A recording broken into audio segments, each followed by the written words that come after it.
And moving on, the Nova Music Festival in the Re'im Forest was a festival that should have been about music, love, and life, but instead turned into a scene of carnage, terror, and death. Today, 1 year later, hundreds gather at the site to hold an unofficial memorial ceremony. ILTV's Maayan Hoffman was there early this morning. Let's take a look at her report. Thank you, Lidar. I've been here at Re'im since 5 o'clock this morning, experiencing the pain and sadness of the hundreds of individuals who lost loved ones on the fateful day of October 7th. Young men and women who came here to this forest to dance and instead were murdered by Hamas terrorists. But if there was one underlying message today, it was a message of love. These families not only miss their loved ones, but want to carry on the love and the life of these souls who came here to dance. Let's take a look.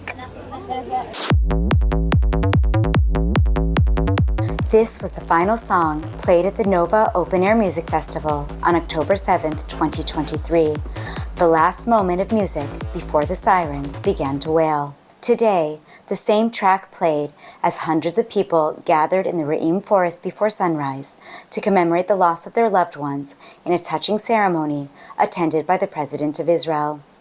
On October 7th, 364 individuals, mostly civilians, were murdered, and many more were wounded at the festival. Nova represents, more than any place else in Israel, the juxtaposition between good and evil, between celebrating life to celebrating death.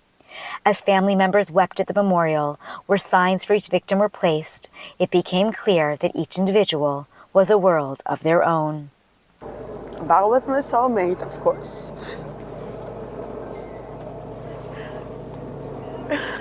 She was the little sis. She was all the joy, all the connection, all the colorful woman that she was. קשה מאוד, ביום ליום יותר קשה. אנחנו רוצים שיביאו לנו אותו. מחכים ליום הזה.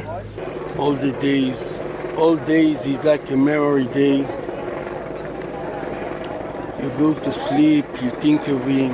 You come in the morning, you think of him. A song that reminds him, you try to live, you leak tears every time.